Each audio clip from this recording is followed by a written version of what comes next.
नमस्कार दोस्तों साल 2021 में डर्मेटोलॉजिस्ट डेविड ओजोक के 18 वर्षीय बेटे को स्ट्रोक आया।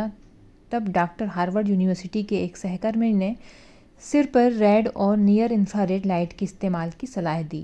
तो ओजोक को यह मजाक लगा, लेकिन आज उनका बेटा न केवल चलने में समर्थ है बल्कि यूनिवर्सिटी भी लौट आया है। ओजोक अब इस थेरेपी के बड़े समर्थक हैं। वे कभी फ्रिंज मानी जाने वाली यह तकनीक अब मुख्य धारा का हिस्सा बन रही है। साल 2030 तक इसका वैश्विक बाजार 9,000 करोड़ रुपए से अधिक तक होने का अनुमान है। तो आइए जाने क्या है रेड लाइट थेरेपी। इसे वैज्ञानिक भाषा में फोटो बायो मॉड्यूलेशन कहते हैं। इसमें 600 से 1100 नैनोमीटर की वेवलेंथ वाली लाल और नियर इंफ्रारेड रोशनी इस्तेमाल होती है। यह सूरज की रोशनी का ही एक बड़ा हिस्सा है। यह थेरेपी एलईडी पैनल, मास्क या लेजर डिवाइस के जरिए दी जाती है। 1960 के दशक में हंगरी के वैज्ञानिकों ने अचानक पाया कि लाल रोशनी चूहों के बाल उगाने में मदद करती है। 1990 में नासा के वैज्ञानिकों ने देखा कि अंतरिक्ष में पौधों को उगाने वाली रेड एलईडी रोशनी से हाथों के घाव जल्दी भर रहे हैं। हमारे शरीर की हर कोशिका में एक हिस्सा होता है जिसे माइटोकॉन्ड्रिया कहा जाता है, जो कि ऊर्जा बनाने का काम करता है। जब लाल रोशनी शरीर पर डाली जाती है तो यह अंदर तक पहुंचकर कोशिकाओं द्वारा सोख ली जाती है।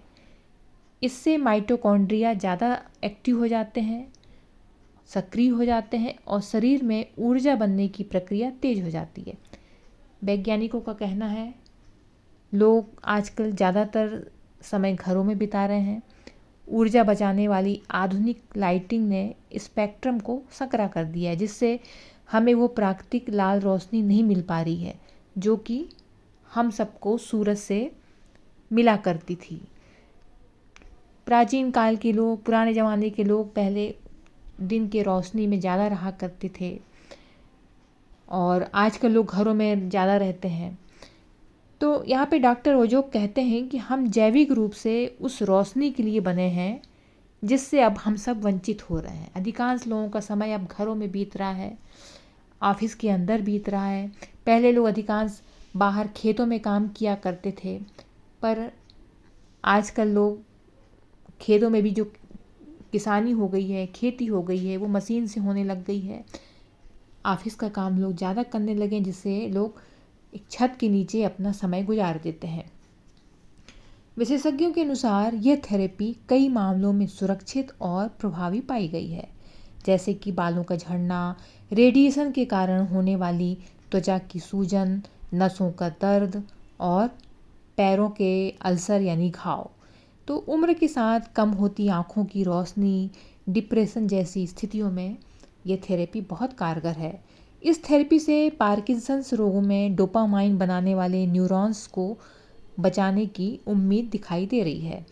तो त्वचा की सूजन से पार्किंसन तक के इलाज तक में ये थेरेपी कारगर है। रेड लाइट थेरेपी अब सेहत का ग्रीन सिग्नल बन गई है। कोशिकाओं को ये जमा रख रही है और जो घाव जल्दी ठीक हो रहे हैं।